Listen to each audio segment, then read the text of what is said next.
impressioni molto buone, oltre le aspettative, perché in un periodo di crisi come stiamo vivendo in Italia, la risposta degli interessati al settore, la risposta del pubblico è stata veramente importante e molti contatti anche dall'estero, molti addetti al settore che si interessano dei nostri prodotti, una buona affluenza di addetti ai lavori.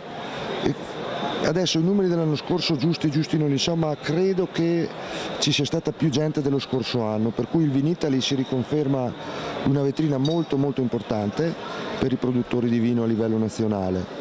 E cosa posso dire? Soddisfazione, speriamo che i frutti che abbiamo seminato in questi giorni maturino poi nel proseguo della nostra attività.